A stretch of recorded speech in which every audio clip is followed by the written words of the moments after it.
Para muitos, Jesus voltou hoje. Para muitos, Jesus já voltou. Então a igreja precisa entrar neste lugar. Glória a Deus.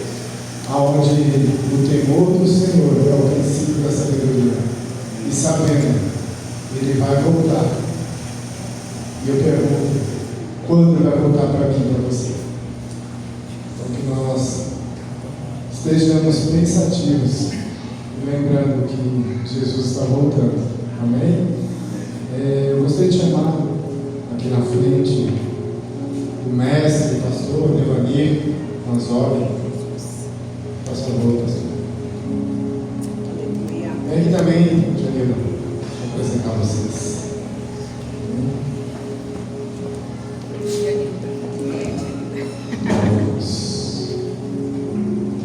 Para aqueles que não conhecem, esse é o mestre Devanir, sua esposa, Janila. Tia, porque desde que eu cheguei, há 11 anos atrás, me apresentaram como tios. E eles são meus padrinhos de casamento, e também foi na casa deles que foi feito o meu noivado. Então, eles abriram a porta para que eu pudesse noivar na casa deles. Foi na casa deles que eu disse sim para Jesus. E foi ali que iniciou a oração em línguas da vida do Espírito. Glória a Deus. Não é um homem que já tem quantos livros? Amém. 3 livros, mais? Não, livros. 5 livros e publicado tem 3. Então, é um homem de muita sabedoria, é um homem que está exalando o perfume de Cristo nesses livros. Eu tenho acompanhado e eu sei que vai ser uma noite abençoadora. Então vamos levantar em honra e orar pela vida desse casal. E aquilo que eu sempre falo, aquilo que você deseja para você, nesse momento, deseja para esse casal abençoado. Senhor Deus, eu te agradeço, Pai, pela vida deste casal.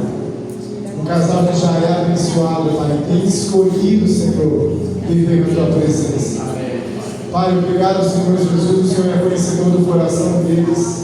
E aqueles que eles tanto anseiam, que eles têm te pedido, Pai, que nessa noite, essa igreja une a nossa fé com a fé deles, Pai, e que as portas do céu sejam escancaradas para eles.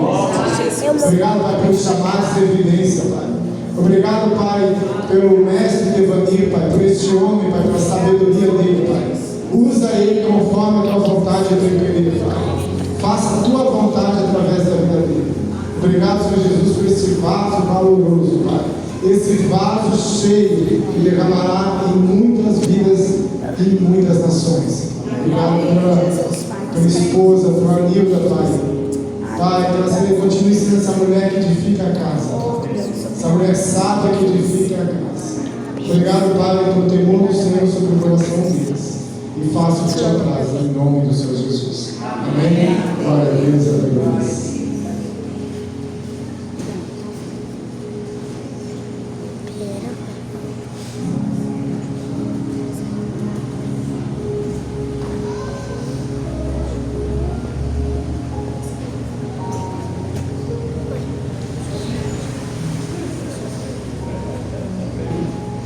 Me lembrando hoje um período que eu senti mais fragilidade na minha vida, onde tudo deu errado, onde várias setas foram lançadas sobre mim.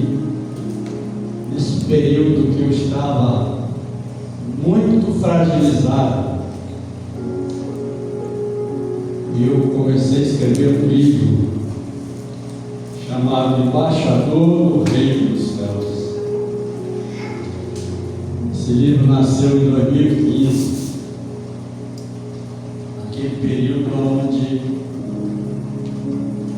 de mim nada saiu. Aí eu lembrei da palavra que diz: no momento que você se sentir fraco, então eu sou forte em você. Aleluia! porque a nossa fraqueza, ela é para aperfeiçoar o Espírito de Deus em nós.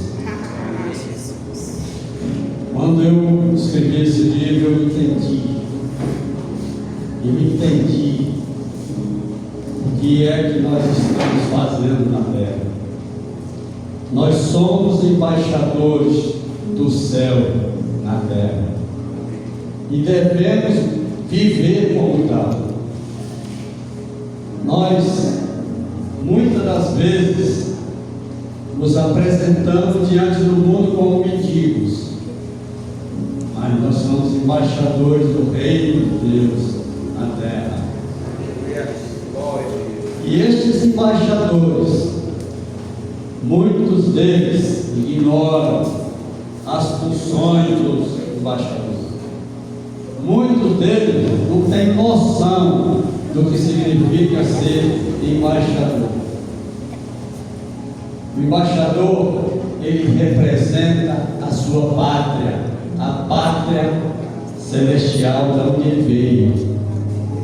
É assim que acontece quando um presidente de uma nação envia o embaixador para representar a sua nação em outro país. Aquele embaixador, ele representa a nação de onde ele veio. Se de alguma forma aquele embaixador for afrontado, ele sofrer algum tipo de dano, quem sofreu o dano não foi ele, foi a nação que ele representa. Então saiba de uma coisa: se alguém enfrentar você nessa terra, não está enfrentando você, está enfrentando aquele que te enviou. E se é ele que está sendo afrontado, é com ele também o revide, não é com você. Glória a Deus. Por isso que Jesus disse: olha, se te bater na face esquerda, oferece a outra. Porque não foi você que sofreu a afronta, foi o rei que te enviou. Aleluia. E ai daquele que cair nas mãos do Deus vivo. Ai daquele. Então não pensa, nenhum de nós, não pensemos que nós nos auto-justificamos diante dos homens. Nós não precisamos nos justificar.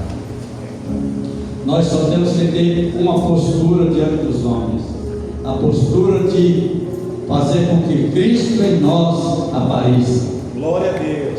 Quando Cristo em nós aparece, então os demais é com Ele, as demais coisas. Tudo será feito através dele, por Ele, para Ele. Nós estamos passando dificuldades muito grandes ultimamente. A igreja está sofrendo isso, dificuldades grandes. E só que existe um detalhe que nós precisamos entender. A igreja, quando ela se posiciona e ela assume o seu papel e vive aquilo que ela foi designada para viver, que é demonstrar na prática o que é vida no Espírito, porque a vida na carne,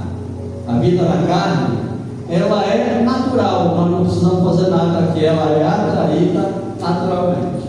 Então tudo que é natural acontece conosco de forma automática. Mas a vida no Espírito não. A vida no Espírito, ela precisa ser regada. Por isso que o apóstolo Paulo disse que em determinado momento, ele falou isso, se eu não me engano, aos Gálatas: eu sinto dores de parto, até que Cristo seja formado em vós. O processo, hoje aconteceu uma coisa muito bonita. 4 pessoas receberam o batismo e declararam membro da família de Deus publicamente hoje, que é o que significa o batismo. Primeiro, o batismo significa sepultamento. No momento que eles desceram as águas, aquelas pessoas, significa que morreram para o mundo, foram sepultadas no mundo e ressurgiram para Deus. Então, quando nós decidimos que vamos seguir a luz do Evangelho, nós decidimos então que a nossa pátria é outra, que a nossa constituição é outra. A vida no Espírito, ela é conduzida pelo Espírito. Em determinado momento, um homem chamado Nicodemos, ele chegou, ele era um mestre da lei e tinha conhecimento de quem era Jesus. Não só Nicodemos, mas todos os demais sacerdotes que negaram, que não receberam o Messias, que não receberam Jesus, eles sabiam que era Jesus, não foram ignorantes. A primeira palavra que Nicodemos falou quando chegou foi: mestre, nós sabemos que és mestre, vindo da parte de Deus, porque ninguém faria o que tu fazes se não viesse de Deus. Então ele declarou: nós, no plural, nós significa o sinédrio, nós sabemos que tu és mestre vindo da parte de Deus. Nós sabemos. Mesmo assim não aceitaram. Nós sabemos que foi Deus que te mandou, mas nós não aceitamos. Nicodemos aceitou, mas os demais não. Então, quando Nicodemos fez essa fala, essa saudação a Jesus, ele disse, Jesus respondeu para ele: Nicodemos, nada que eu fizer aqui pode alterar. A única coisa que precisa ser feita, se você não nascer de novo, você não tem nenhuma possibilidade de entrar no reino de Deus. O novo nascimento é a regra básica para você entrar no reino. Nicodemos causou uma confusão quando ouviu isso de Jesus e fez a pergunta se ele precisaria voltar ao ventre materno e tal. Jesus foi explicando aí: não, Nicodemos, você precisa nascer da água e do Espírito. Quem nasce da carne é carne, quem nasce do Espírito é Espírito. A partir do momento que você nasceu do Espírito, você agora é conduzido pelo Espírito. Você não tem mais vontades. A sua vontade agora é a vontade do Pai para você. Glória a Deus. As suas expectativas, os seus sonhos não são mais os seus. Os seus sonhos agora é o sonho do reino de Deus. Então, se você entende, Nicodemos, que o que nasce do Espírito é semelhante ao vento que sopra, ele não sabe de onde vem, nem para onde vai. Assim é todo aquele que é nascido do Espírito. Hoje, 4 pessoas fizeram essa escolha de nascer de novo. Aliás, já nasceram de novo antes quando receberam Jesus. Hoje eles manifestaram em público a decisão que já tinham tomado. Porém, existe um detalhe: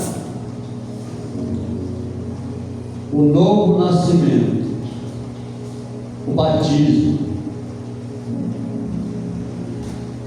que simboliza o novo nascimento, é algo que acontece com todos nós gratuitamente. Nenhum de nós pode contribuir para que isso aconteça, que é o novo nascimento. É de graça. Não há nada que possamos fazer para ajudar a Deus na nossa salvação, porque essa é gratuita. Paulo aos Efésios diz: olha, pela graça sois salvos mediante a fé. Isso não vem de vós, é dom de Deus.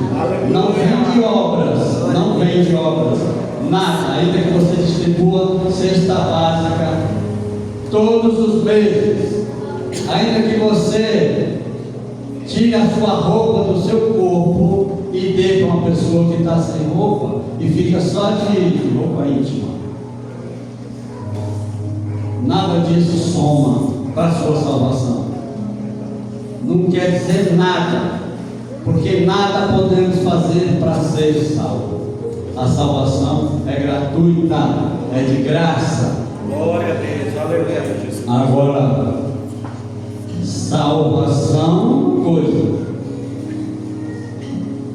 galardão no reino de Deus é outra história.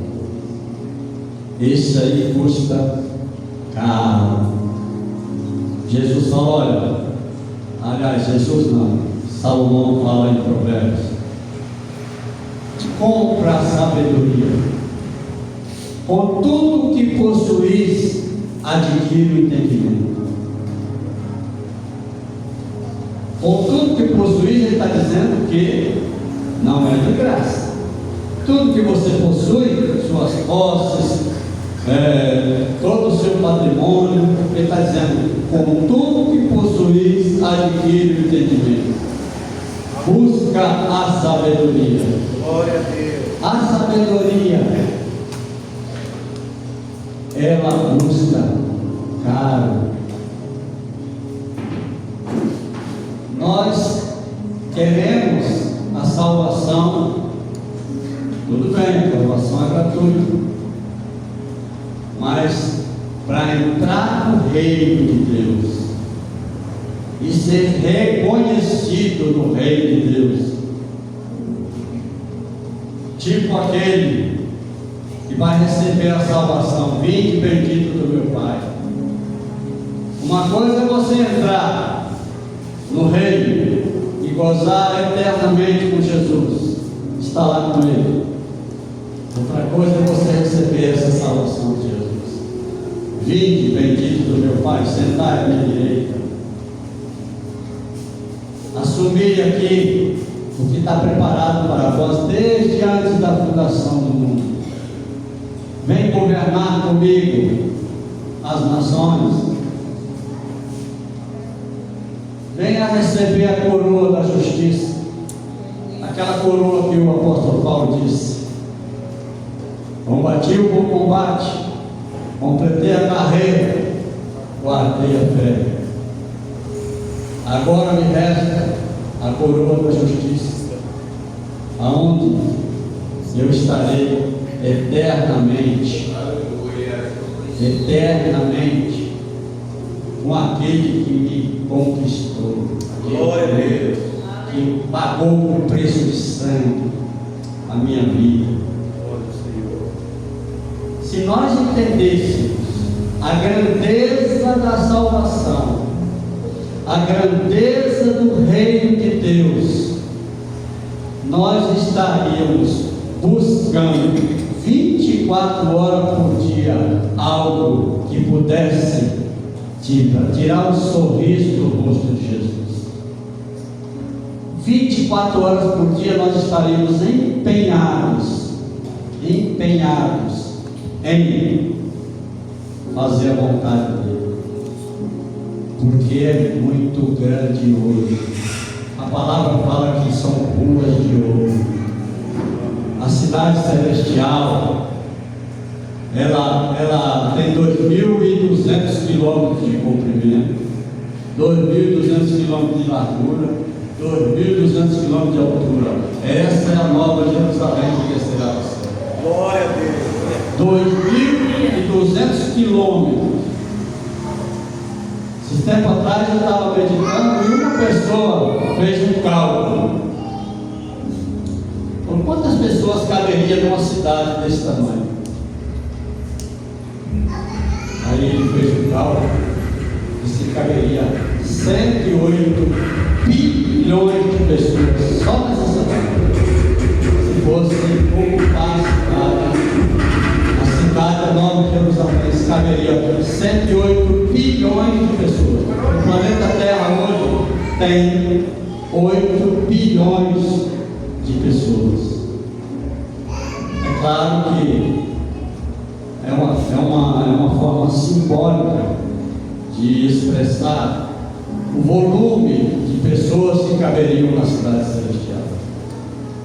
Então, a Nova Jerusalém, quando a gente vê em Apocalipse, a partir do capítulo 19, 20, 21, e a gente vai vendo aquelas coisas. Eu estava lendo esses dias atrás a descrição da cidade celestial. A cada versículo que nós vamos vendo, a gente vai ficando cada vez mais boquiaberto. Meu Deus, é tanta glória, é tanta glória, é tanta glória. Aí eu falei, eu preciso confirmar mais isso. Aí eu voltei lá para Isaías. Apocalipse é uma visão de João sobre o fim dos tempos, não é isso? Só que Isaías é uma visão do profeta 750 anos antes da redenção. Ou seja, Isaías também falou da cidade celestial, da Nova Jerusalém, 750 anos antes de Jesus vir para o mundo, redimir os homens, trazer de volta para Deus. Então, quando eu comecei a ler aquelas coisas de Isaías, que eu fui confrontar com o Apocalipse, e vendo que os dois estavam falando a mesma coisa, é impressionante isso. Eu não sei se você já teve essa experiência de pegar o livro de Apocalipse e confrontar com Isaías, para vocês verem como que as coisas se encontram. Que coisa maravilhosa que é. Então, isso é o mínimo do que Jesus conquistou para nós. Isso é o mínimo. Aí quando a gente fala essas coisas, se Jesus fez algo tão grandioso para mim, eu, em gratidão a Ele, eu não deveria, no mínimo, adorá-lo uma hora por dia, louvar o seu santo nome, no mínimo, uma hora por dia. Por que eu acho que é sacrificante passar uma hora adorando a Deus durante o dia? Sabe por quê que às vezes acontece? Porque nós não temos noção da grandeza da nossa salvação. Nós não temos noção da grandeza da nossa redenção. Nós estávamos perdidos eternamente. Aí Jesus chegou para o o pai e falou: eu vou lá trazê-los de volta. Eu vou lá buscá-los de volta. Chegou um momento que Jesus estava vislumbrando tudo o que iria acontecer com ele, tudo que ia acontecer com ele no Calvário. Aí ele estava chorando gotas de sangue no suor, suando gotas de sangue, a palavra fala. Ele chegou para o pai e disse: pai, se possível, aparta de mim este cálice. Ele estava determinado a fazer aquilo que era preciso. Agora, raciocina comigo, vocês todos. Jesus é Deus, Deus Todo-Poderoso, Pai, onipresente, onisciente, onipotente. Ele sabe, pode fazer qualquer coisa. Na nossa mente humana, nós não conseguimos conceber o que Deus pode fazer. Ele pode fazer qualquer coisa. Glória a Deus. No momento que Jesus fez esse pedido a Deus, você imagina a condição do Pai Todo-Poderoso ter que olhar para o filho e dizer: não tem jeito. Deus Todo-Poderoso, Todo-Poderoso, Todo-Poderoso. Imagina Deus sondando todas as possibilidades de todo o universo, Ele passando um pente fino no universo, caçando possibilidades para atender a oração do seu filho. Que o próprio Jesus disse: Pai, a ti rendo graças, porque o Senhor me ouve, o Senhor sempre me ouve. Jesus sempre falou isso. Todas as vezes que Jesus ia fazer algo de grandioso, ele rendia graça ao Pai. Desse modelo. Então, Deus sempre ouvia Jesus. Deus sempre ouviu Jesus.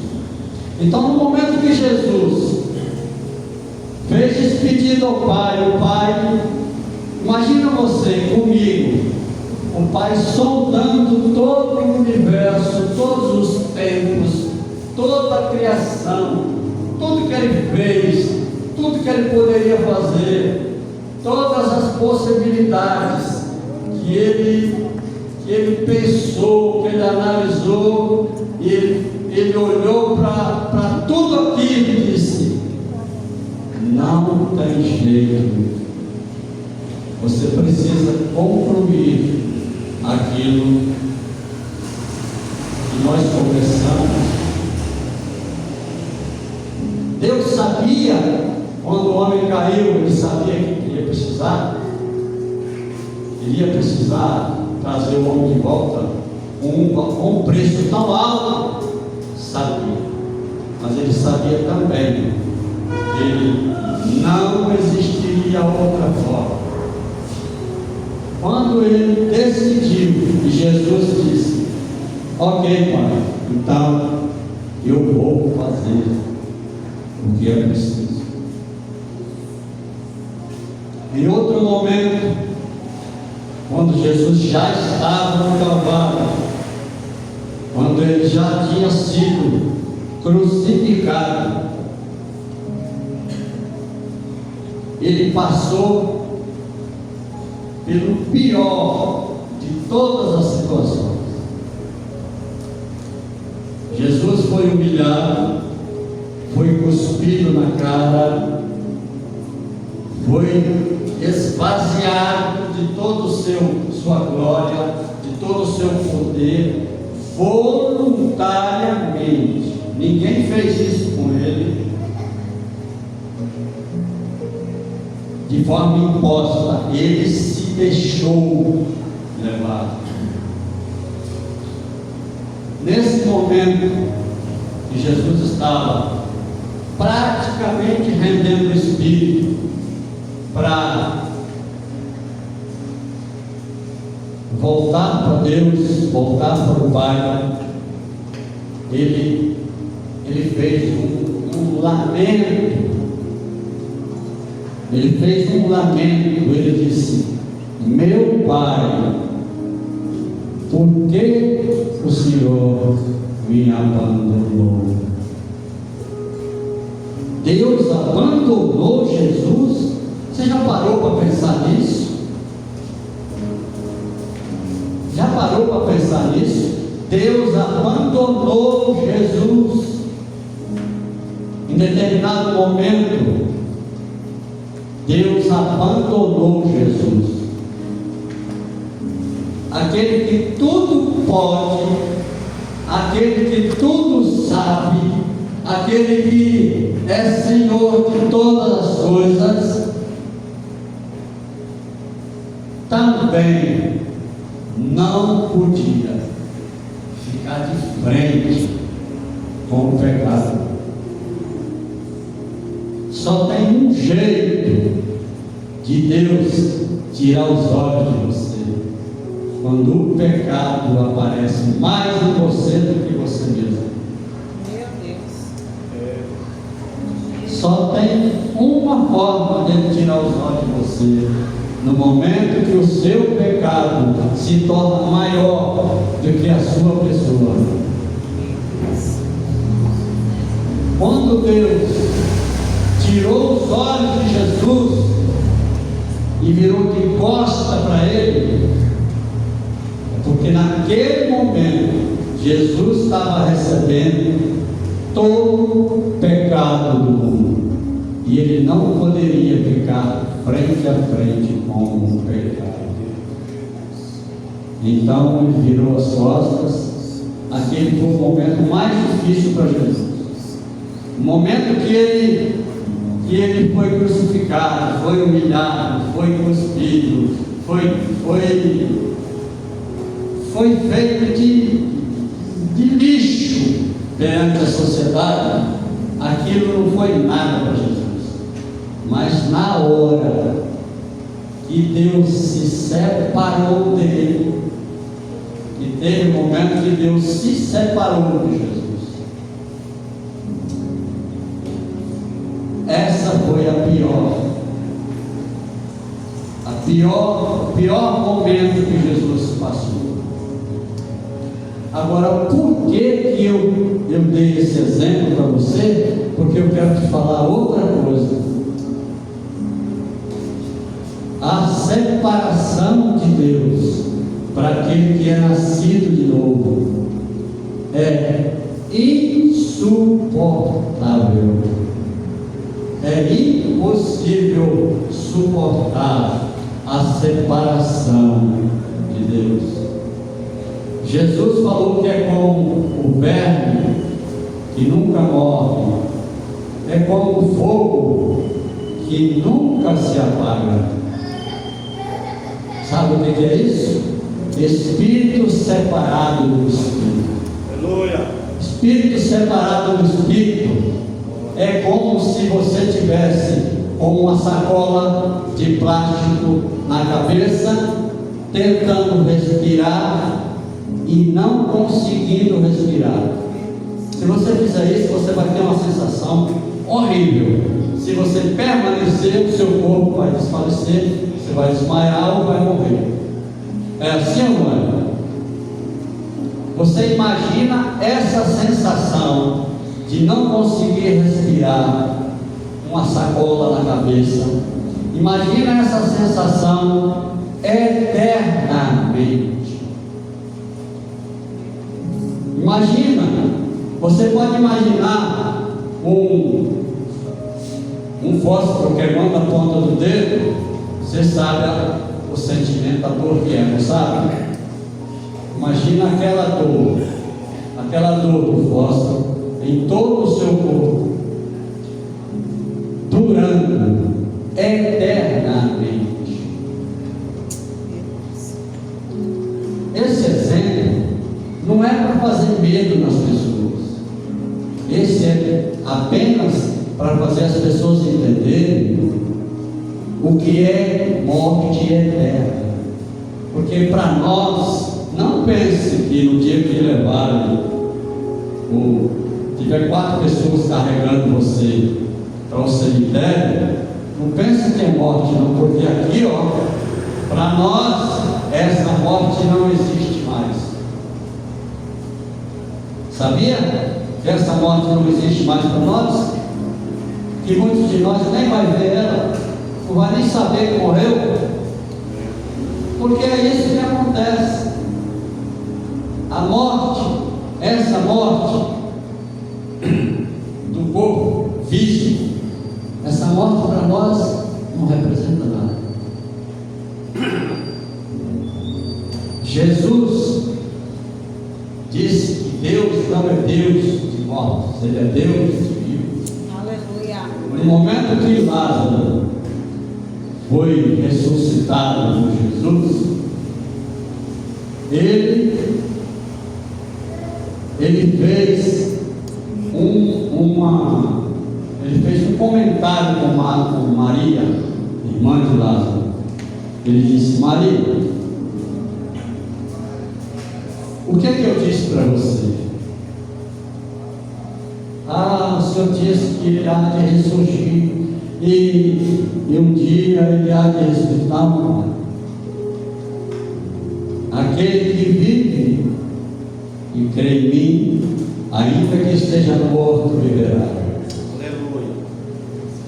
Mas olha a chave da segunda colocação de Jesus.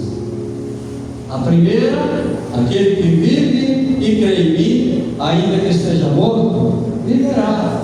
Basta ele dar uma voz de comando e viverá. Mas o que ele falou na segunda colocação, ele disse o quê? Ele disse: aquele que vive e crê em mim nunca morrerá. Aquele que vive e crê em mim jamais morrerá. Aleluia. Ele estava falando da morte física. Glória a Deus. Jamais morrerá aquele que vive e crê em mim. Jamais. Ou seja, nenhum de vocês vai morrer.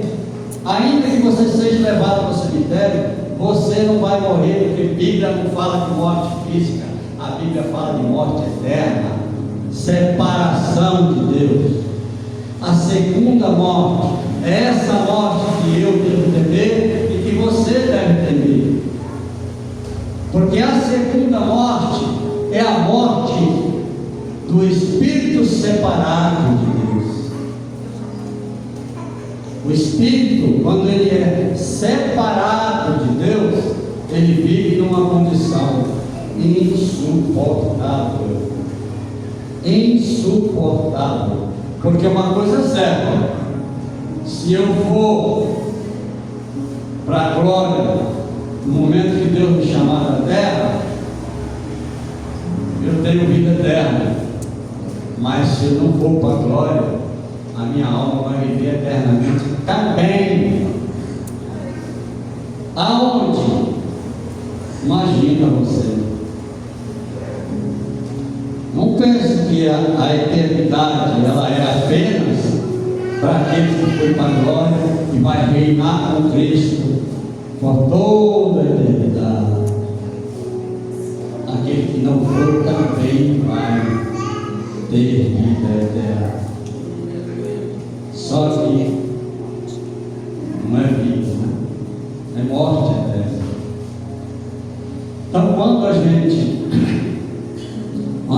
medita nessas coisas e a gente vai cada vez mais entendendo o que é vida no Espírito, nós precisamos fortalecer os princípios que edificam o nosso homem interior. Nosso homem é espiritual. Nós somos espírito, alma e corpo. Espírito, alma e corpo. Meu corpo precisa de comer feijão, carne, arroz, macarrão para ficar de pé. A minha alma necessita de alimento espiritual para se manter viva. A minha alma, ela é representada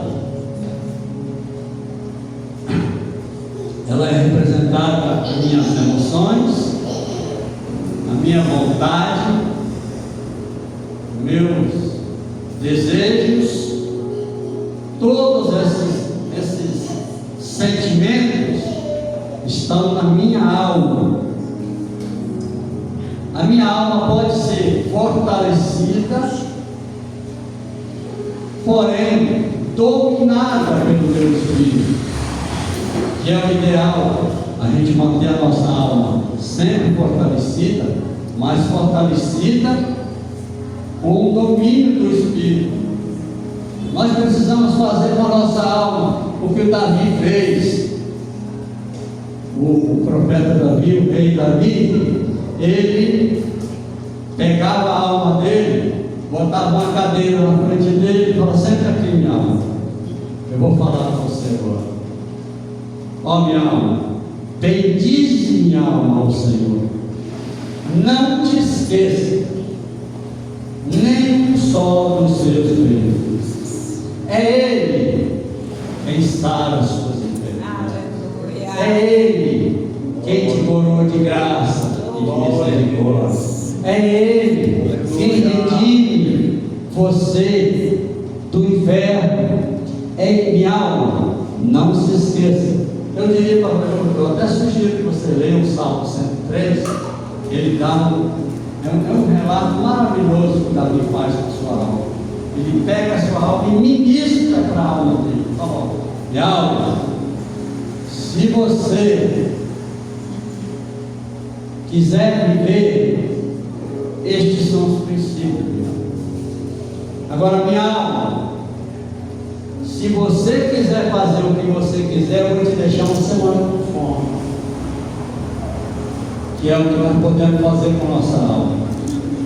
Minha alma, se você ficar muito teimosa, eu vou te deixar 2 semanas com fome, só vou te dar água, porque a nossa alma às vezes precisa ser tratada dessa forma, porque ela vai botar o nariz de fora sempre. Você já pararam para pensar o que a sua alma quer fazer o dia inteiro? Ela quer assistir televisão, ela quer praia, ela quer dormir até 10 horas, ela quer comer as melhores comidas. Não é isso que a nossa alma quer o tempo todo? Se a gente for atender o desejo da nossa alma, para onde nós vamos? O inferno, porque é para lá que ela não leva. Não tem jeito. Agora, a nossa alma é algo de ruim? Não, é a nossa alma que precisa de salvação. Jesus falou: olha, é na vossa perseverança que ganhareis as vossas almas. Ou seja, a minha alma precisa ser ganha, ela precisa ser cativa pelo meu espírito. O meu espírito precisa manter a minha alma cativa, porque se a minha alma não estiver cativa, conduzida pelo meu espírito, ela vai pegar caminhos que me levarão certamente para a morte. Ela não quer o que é proposto para ela. Agora isso acontece conosco por quê? Por causa da queda lá atrás. Porque quando Deus criou o homem, Ele criou o homem perfeitamente, com a alma sincronizada com ele. Céus e terra estavam em sincronia perfeita. O tempo todo Deus vinha, bater papo com Adão, voltava, vinha de novo, voltava. Ou seja, o céu e a terra estavam numa sincronia eterna. O homem estava o tempo todo conectado com o céu. Aleluia. Jesus veio propor isso para nós, quando Ele trouxe de volta a possibilidade de vivermos a nossa eternidade. Ele veio para que o céu tivesse à nossa disposição, os recursos do céu tivessem 24 horas por dia a nosso serviço na terra. Só que existe um processo para isso. Essa sincronia de céu e terra se encontra, é um processo, não é automático, não é nem com uma tomada e resolve, não. Nós temos meios para fazer isso. Um desses meios é edificando a nossa fé santíssima. O que é edificar? Imagina você, a palavra fala, edifica a sua fé santíssima, orando no Espírito Santo.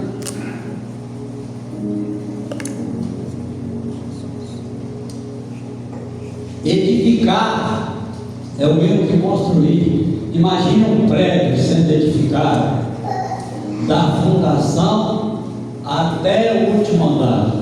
Ele vai crescendo, primeiro ele cresce para baixo, depois vai se solidificando, fortalecendo, vai crescendo, até o 30º, 40º, 50º andar. Ele foi edificado. Então a palavra edifica a sua fé santíssima, ela não está ali por acaso na carta de Judas. Edifica a sua fé santíssima, orando no Espírito Santo. Glória a Deus. Glória a Deus. Em Romanos 8, no versículo 26, ele já fala diferente. O Espírito nos assiste na nossa fraqueza, porque não sabemos orar como convém, porque o mesmo Espírito intercede por nós com gemidos inexprimíveis. O nosso irmão David Roberts, tempos atrás, muito tempo atrás, ele disse que a nossa fraqueza, neste caso, é a nossa incapacidade de produzir resultado para Deus. É uma fraqueza. Aí o Espírito Santo, que é consolador, ajudador, intercessor, faz o quê? Ele me dá suporte. Todas as vezes que eu coloco as palavras na minha boca e oro no Espírito, oro em línguas, o meu Espírito está edificando a minha fé, e Ele está intercedendo pelas minhas fraquezas, pela minha incapacidade de produzir resultados para Deus, e Ele está me dando o suporte que eu preciso para dar mais um passo em Deus. Esses passos pequenos que a gente dá no Espírito, vai chegar momentos que a gente acha que andou pouco, mas quando você olhar para dentro de você e olhar onde você está e onde você está, você vai saber que não andou muito. Por quê? Tem alguma dificuldade para qualquer pessoa que crê em Jesus dar um comando, igual Jesus disse lá em Marcos 16: ide por todo mundo pregar o evangelho a toda criatura. Aquele que crê e for batizado será salvo. Aquele que não crê já está condenado. Esses sinais acompanharão aqueles que creem. Em meu nome falarão novas línguas. E porão as mãos sobre os enfermos e eles serão curados. Se beber alguma coisa mortífera, não lhes causará dano algum. Espírito de Deus. Glória. Por que essas coisas não estão acontecendo conosco todos os dias? Sabe por quê? Porque o nosso homem físico, natural, está aparecendo mais do que aquele que deveria aparecer. O apóstolo Paulo, em determinado momento, disse: olha, aquilo que você ouviu, que viu em mim, isso praticaram. Quando eu li essa fala de Paulo que está em Filipenses, quando eu vi isso pela primeira vez, eu achei, embora eu sabia que o apóstolo Paulo é um homem santo de Deus, eu achei que o apóstolo Paulo fez algo de errado. Olha, como é que o apóstolo está se colocando como modelo, se o modelo é Jesus? Aquilo que você viu em mim e quis praticar é muita ousadia. A primeira vez que eu vi isso, eu achei que era a ousadia do apóstolo. Ou seja, ele não estava colocando Jesus como modelo, ele colocou ele como modelo. Só que o apóstolo Paulo, quando disse isso em Filipenses, quando ele disse isso em Filipenses, ele tinha dito lá em Gálatas: não mais eu, Aleluia. Glória. Cristo vive. A vida que agora vivo, vivo pela fé. Aleluia. Aleluia. Glória a Deus. Quando ele disse: olha, eu sofro dores de parto até que Cristo seja formado em vós, até que Ailton não apareça mais, Aleluia. até que Josiel não apareça mais, Glória. até que Estela não apareça mais. Aleluia, Pai. Foi para isso que nós fomos chamados, Glória ao teu nome. para refletir o perfume, a imagem de Jesus, para ser refletida em nós.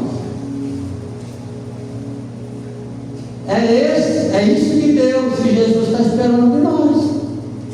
Isso deveria ser para nós a coisa mais natural do mundo. Aquilo que aconteceu na porta do templo, quando Pedro ia passando e tinha um homem ali esperando a esmola do Pedro. Pedro olhou para ele, ele esperou que Pedro ia dar dinheiro para ele.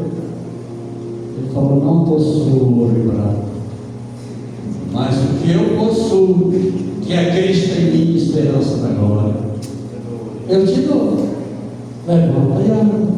Glória a Deus. Ou seja, essa não deve ser a mínima, isso deve ser o mínimo que nós devemos esperar do Evangelho em nós. Se eu estou vivendo uma vida em Deus, se eu estou vivendo uma vida em Deus, onde essas coisas não são rotina na minha vida, significa que a minha vida em Deus precisa continuamente estar sendo ajustada, porque isso é para acontecer com todos nós. Isso é para acontecer com todos nós.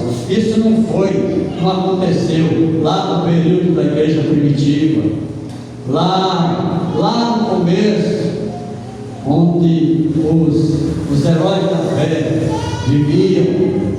Não era só naquela época. No momento que Eliseu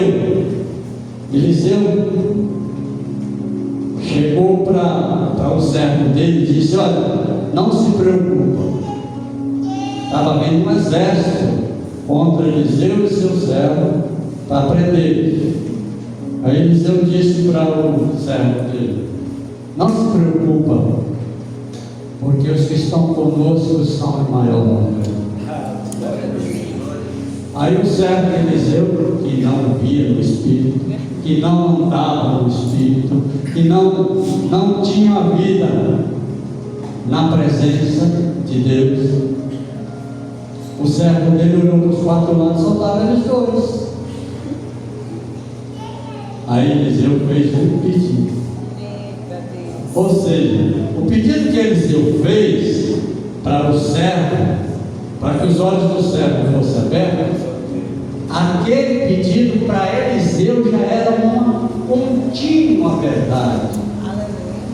Para Eliseu, ele não precisava de olhos abertos, ele já tinha os olhos do Espírito que se conectavam com as coisas do alto.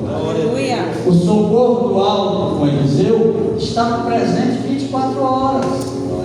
24 horas estavam continuamente com ele. Ele já sabia: eu estou aqui, está vindo um exército, mas ali estão carreados de fogo, ali tem cavaleiro, ali tem mais de 10.000 anjos.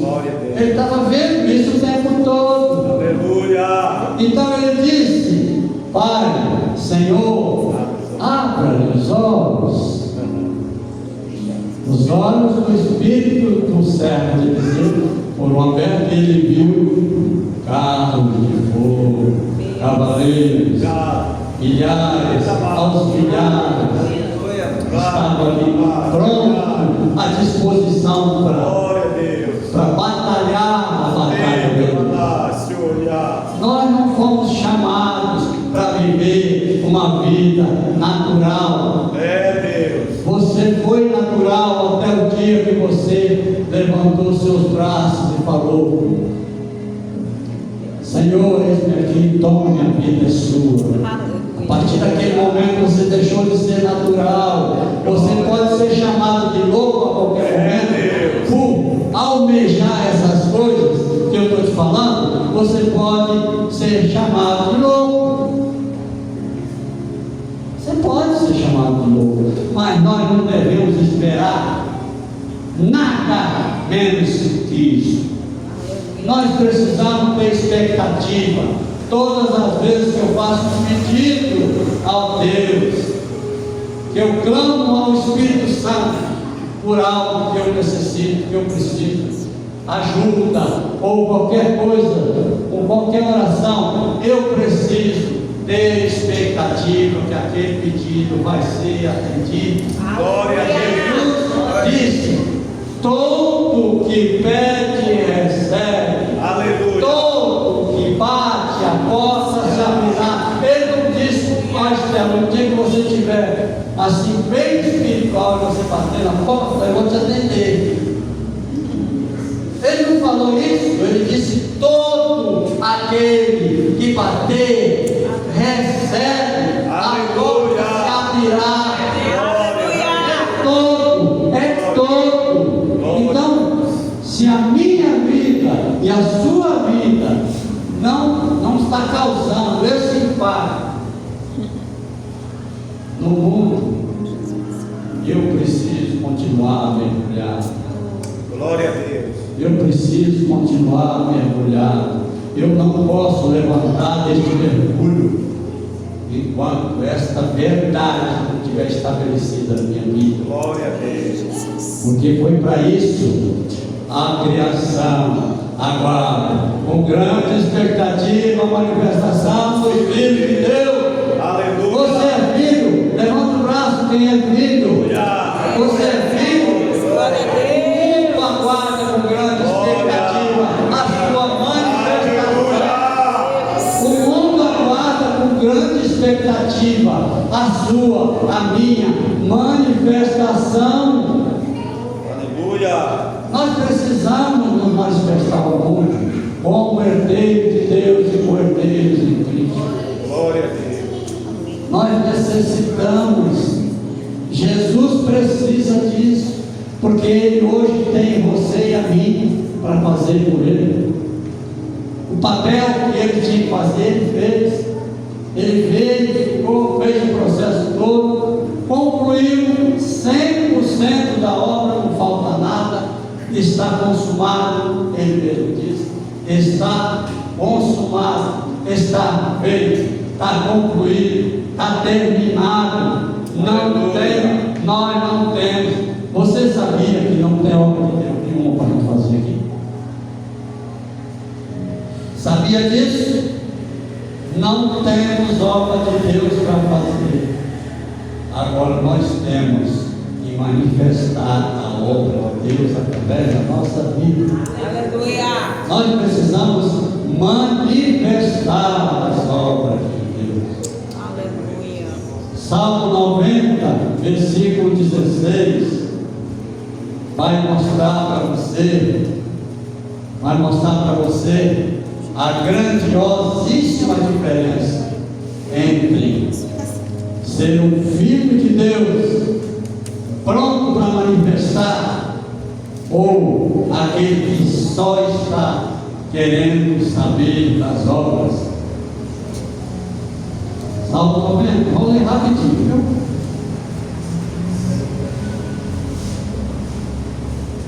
Acabando, viu? Veja, Deus, eu não sei qual é o horário, mas eu já estou terminando. Olha que coisa está escrita em Salmo 90, versículo 16. Aos teus servos apareçam as tuas obras, e aos seus filhos a tua glória. Aleluia. Servo de Deus só vai conhecer as obras, porque tem muitos servos que nem isso conseguem ver, nem as obras de Deus não conseguem ver. Mas o Filho vai ver a sua glória. Aleluia. Glória. O Filho vai ver a sua glória. E eu particularmente não quero nada menos do que participar da glória do Senhor. Aleluia. Eu quero a glória de Deus. Romanos 8. Olha, Romanos 8 para fechar.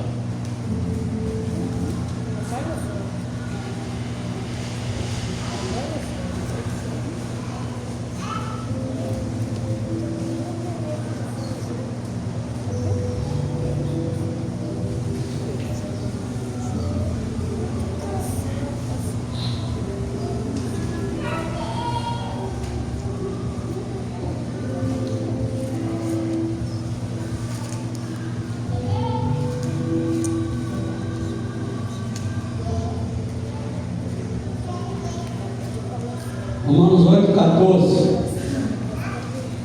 Pois todos os que são guiados pelo Espírito de Deus são filhos de Deus. Quem é filho de Deus? Que são São guiados. Os que guiados. são guiados pelo Espírito. Então, se a sua vida está sendo conduzida por você, eu sinto te dizer, você não é filho de Deus. Filho de Deus é aquele que é conduzido e levado pelo Espírito. Está aqui, está escrito, Romanos 8,14. Pois todos que são guiados pelo Espírito de Deus são filhos de Deus. Porque não recebeis o espírito de escravidão para viver outra vez atemorizado, mas recebeste o espírito de adoção, baseado no qual clamamos: Abba, Pai. Abba, Pai. Espírito só quer uma coisa: Abba, Abba, Abba, Abba, Pai, Abba, Pai. Espírito quer intimidade, Espírito quer comunhão, Espírito quer intimidade, Espírito quer comunhão. Abba, Pai, Abba, Pai, Abba. O próprio Espírito testifica com o nosso Espírito que somos filhos de Deus. Aleluia. Ora, se somos filhos, somos também herdeiros de Deus e co-herdeiros com Cristo. Se com Ele sofremos, também com Ele seremos seremos o quê? Glorificados. Quem é que participará da glória? Os filhos. Os filhos serão glorificados. Amém? Amém. Glória a Deus. Oh Pai, te louvamos, te bendizemos. Aleluia. Porque o Senhor é bom, o Senhor está conosco. Embora estejamos muito distantes às vezes da verdade, está tão próximo de nós, a sua misericórdia nos conduz em arrependimento. Muito obrigado por cada instante, Senhor, cada momento que vivemos. Obrigado, Espírito da verdade, porque o Senhor nos desperta a cada instante de que precisamos mais e mais da presença de Deus. Amém. E nada podemos fazer sem Ele. Vivinhos, sem mim nada podeis fazer. Sem mim nada podeis fazer. Nós necessitamos, Senhor, da Sua presença em nós, a esperança da glória. Fica conosco sempre, Pai. Nos ensina a cada instante a ser dependentes, a ser ousado quando for preciso. Ensina-nos, Senhor, a viver segundo o Espírito. Ensina-nos a manter cativa a nossa carne, a trazer a nossa alma sob controle, para que ela não nos leve para caminhos que desagradam, Senhor. Muito obrigado, Pai Santo, por essa noite. Obrigado por essas pessoas que estão aqui e foram expostas à Tua palavra.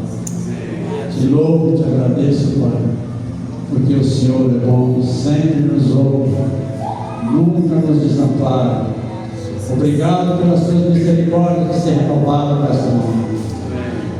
E nós, juntamente com as Suas misericórdias, participamos hoje deste dia. Muito obrigado, Senhor. Muito obrigado. Muitos desses momentos, Senhor, estão lamentando a partir de hoje. Outros não têm mais a oportunidade de respirar mais nessa terra. Mas o Senhor nos mantém aqui. O Senhor ainda nos deu esse dia, temos uma noite para frente, mas queremos, Senhor, queremos que o Senhor seja tudo em nós. Nossa vida não pertence mais a nenhum de nós. Nós somos, Senhor, prazerosamente seus servos e filhos. Por isso te agradecemos, te louvamos, te bendizemos por tão grande salvação, tão grande salvação. Muito obrigado, Pai, por esta noite. Te louvamos.